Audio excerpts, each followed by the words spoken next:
12월 17일 수요일 아침 묵상 하나님에게 소망을 두는 자라는 제목으로 시편 146편 1절에서 10절 말씀을 묵상하도록 하겠습니다. 이런 그 시편은 지혜의 그 영역으로 성경에 묶여 있습니다. 시편, 잠언, 전도서를 세 개로 묶어 놓은 이유는 그 세 가지가 지혜를 말해주기 때문에 그렇습니다. 시편 자체가 노래 가사이기도 하지만 찬양곡이기도 하지만 들여다보면 지혜를 얘기할 때가 참 많습니다. 그래서 오늘도 보면 이 사람이 평생을 좀 살아왔던 것 같아요. 시인을 평생을 살아오고 뒤돌아보니까 쉽죠. 사람을 의지할 대상이 되지 못하고 하나님만이 진실하고 의지할 대상이라는 거예요. 그래서 저도 사람들에 대해서 자유롭지 못해요. 제가 이 말씀을 묵상하면서 아무리 고민해봐도 저도 사람들이 부정적으로 평가하면 기분이 안 좋고 사람들이 칭찬하면 기분이 좋습니다. 사람들이 저를 사랑해주면 행복하고 사람들이 저를 외면하면 힘든 게 사실이에요. 그런데 뒤돌아보면서 제가 이 말씀을 묵상하면서 떠올리면 사람 때문에 짐 빠진 게 제일 값없는 에너지의 낭비였던 것 같아요. 왜냐하면 여기 보면 써있죠. 3절 4절 귀인들을 의지하지 말며 도울 힘이 없는 인생도 의지하지 말지니 그의 호흡이 끊어지면 흙으로 돌아가서 그날에 그의 생각이 소멸하리로다. 결국은 의지할 대상이 되지 못하는 흙으로 돌아가는 존재며 도울 힘이 없는 존재인데 우리는 그런 사람에게 자기의 마음을 의지하거나 생각을 의지하는 경우들이 참 많습니다. 사람은 의지의 대상은 아닌 것 같아요. 그저 사랑하고 함께 할 수 있는 대상인 것 같아요. 건강한 마음을 가지려면, 건강한 신앙을 유지하려면 적절한 거리감을 가지고 있어야 됩니다. 이것을 성극기라고 하는데요. 이 성극기를 잘 하는 분들은 건강한 마음을 유지할 수 있고 성극기를 하지 못하는 분들은 건강한 마음을 유지할 수 없습니다. 이걸 참 잘하신 분이 예수님이시죠. 제가 요즘 예수님에 대해서 이제 크리스마스니까 매일 묵상하면서 참 놀라운 게 예수님 사람들이 정말 싫어했어요. 얼마큼 싫어했냐면 십자가에 달아 빨가벗겨서 침 뱉고 조롱하고 뺨 때리고 죽일 정도로 싫어했습니다. 근데 예수님 상처를 안 받았어요. 저는 목회를 하면서 누가 저 정도로 사람들이 싫어하면 굉장히 마음이 어려울 것 같은데 예수님은 마음에 상처가 없으셨어요. 그 이유가 뭐냐면 성극기를 했다는 거예요. 한번 따라합시다. 성극기. 예수님 뭐라고 했냐면 사람을 의지할 대상이 아니라고 딱 선을 그셨습니다. 그러니까 마찬가지예요. 남편이나 아내에게 부정적인 평가를 받을 때가 있습니다. 그러면 쉽게 얘기해서 걸러 들으라는 거예요. 들을 것만 들으시라는 거예요. 그게 성극기예요.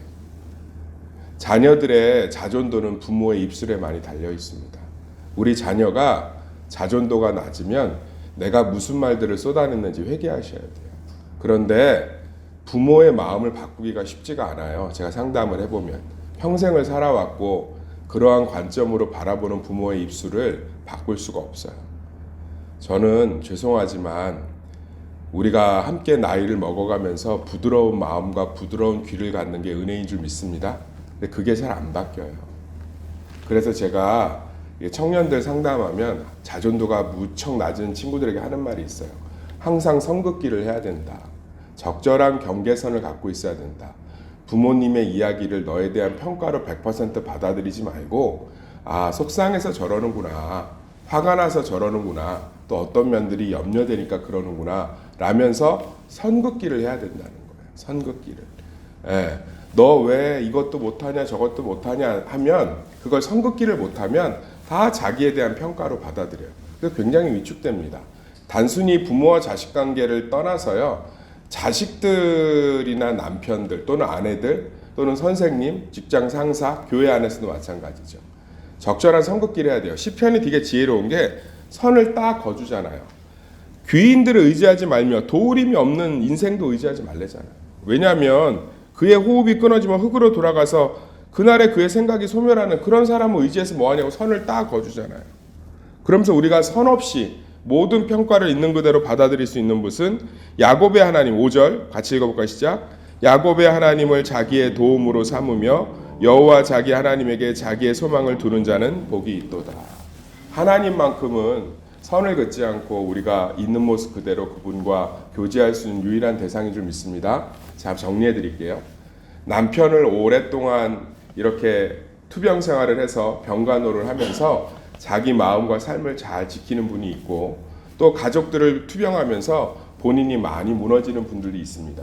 그러니까는 제가 이렇게 봤는데, 이렇게 투병 생활을 오래 옆에서 병간호하는 분들이 이제 하나님 천국으로 가면, 오히려 병간호를 오래 하지 않았던 가족들은, 가끔 와서 이렇게 보고 뭐 병원비나 보태고 했던 가족들은 장례를 끝으로 새로운 삶을 금방금방 시작합니다. 근데 병간호를 오래 했던 가족들은 장례가 발생하면 굉장히 오랫동안 죄책감을 가져요. 왜일까요? 못 해준 게 떠올라서 그래요.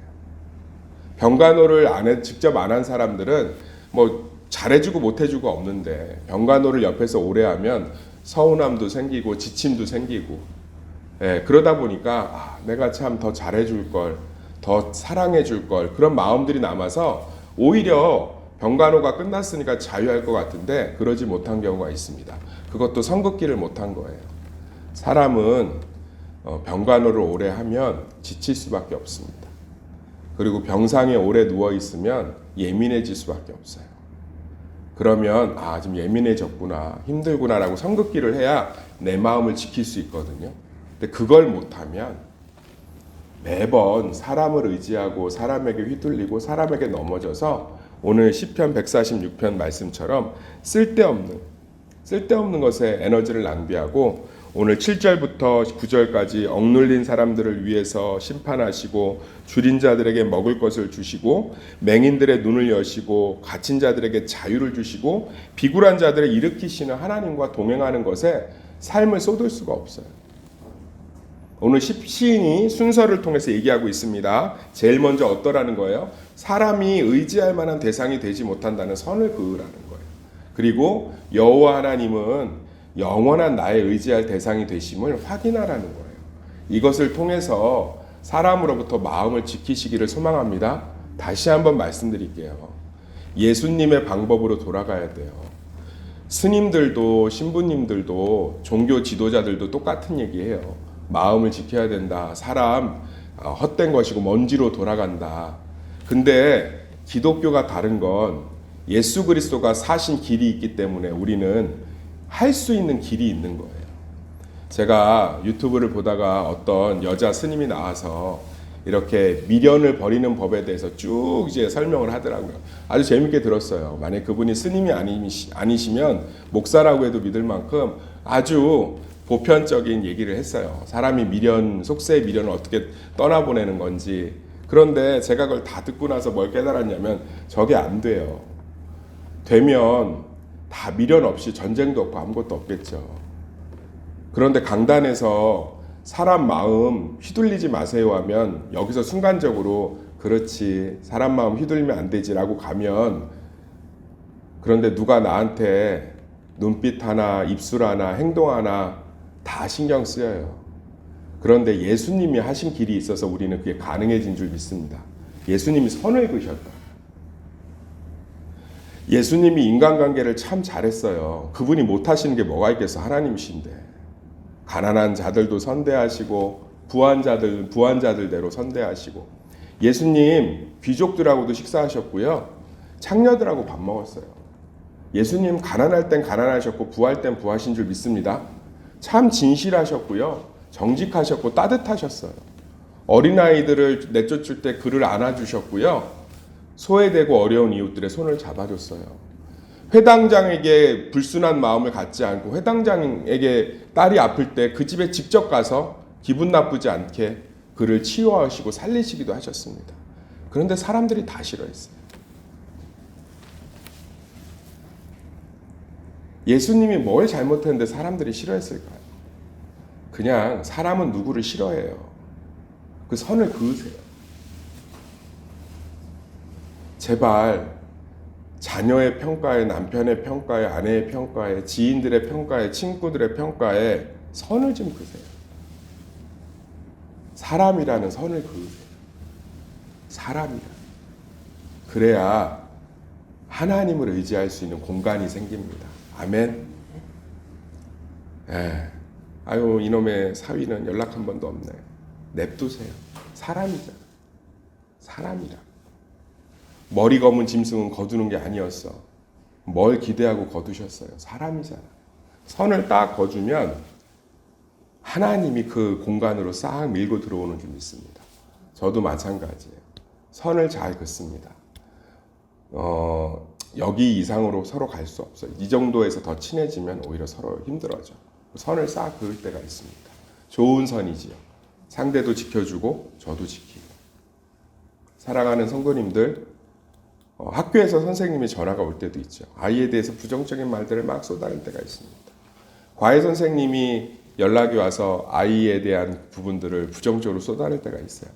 그러면 선을 긋는 거예요. 우리 아이의 인생의 미래는 하나님께 있지. 이렇게 부족하고 연약하지만 하나님께서 이 아이를 변화시키겠지. 또 나를 통해 내 기도를 통해 하시니까 그 하나님을 소망해야지. 라고 선 긋기를 안 하면 마음을 지킬 수가 없어요. 마음을 지킬 수가 없다. 예수님이 정말 잘하셨어요. 예수님이. 베드로도 오순절날 성령 충만 받고 잘했죠. 성전 미문에서 안진뱅이가 구걸하니까 뭐라고 그래요? 은과 금은 얻거니와. 그 굉장히 유대인의 상황에선 민망한 거예요. 가난한 사람이 구걸했는데 그걸 주지 않으면 인색한 사람으로 평가받습니다. 그래서 이 미문, 성전의 아름다운 문에서 가난한 안진뱅이나 소경들이 부자들을 보고 구걸한 거예요. 근데 베드로가 선긋기를 딱 하죠. 은과 금은 내게 없지만 난 가난하지만 예수님의 이름으로 기도해 줄게. 자기가 할 수 있는 것과 할 수 없는 것을 딱 구분하잖아요. 할렐루야. 사도 바울은 심지어 뭐라고 그러죠? 자기는 가난한 자하고 있을 때는 가난할 줄 알고 부유한 자하고 있을 때는 부유할 줄도 알아. 그리고 바나바하고 싸워서 마가의 문제로 나눌 때도 각자의 길을 가잖아요. 선을 잘 거주잖아요. 선을 잘 긋지 못하면 온 천지가 뒤섞여요. 어떤 분이 그런 얘기를 해요. 자기는 백화점만 갔다 오면 스트레스 받는데요. 왜요? 그랬더니 백화점 가면 다른 사람들은 직원들이 친절하게 대하는데 자기는 좀 무시하는 것 같대요. 그래요? 그분하고 전회교회 때 교회 물건을 살 게 있어서 강사 목사님 선물을 좀 넥타이 살 게 있어서 백화점을 갔어요. 근데 뒤에서 가만히 좀 봤더니 무시당할 이유를 알겠더라고요. 자기 이야기를 못해요. 가면 남자 넥타이 이쁜 거 뭐 있어요? 한 4, 50대 이렇게 얘기를 해야 하잖아요. 이러고 있어. 그러니까 직원들이 무시라는 게 아니고 직원들이 응대를 할 수가 없어요. 와서 뭐 필요한 거 있어요도 말을 못해, 말을 안 해. 그래서 제가 이제 끝나고 나서 차 한 잔 마시면서 의전 담당하셨거든요. 집사님, 백화점 직원들한테 필요한 걸 얘기를 하셔야 저 직원들이 골라주죠. 그랬더니 무섭고 어렵대요.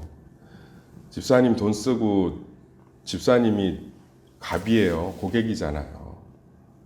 그 선을 싹 그니까 이제 저한테 그러더라고요. 이불을 사러 갔는데 당당하게 얘기했대요. 이러이러한 이불이 있냐고. 그랬더니 너무 친절하게 응대해 주더래요. 잘하셨다고 그랬어요. 사랑하는 성도님들, 선을 잘 그시는 게 지혜인 줄 믿습니다. 선을 잘 그셔서 연말에 마음을 잘 지키셔서 새해에는 사람으로 이렇게 상처받지 말고 그 공간에 영원히 변함없으신 하나님으로 채우시기를 예수의 이름으로 축원합니다.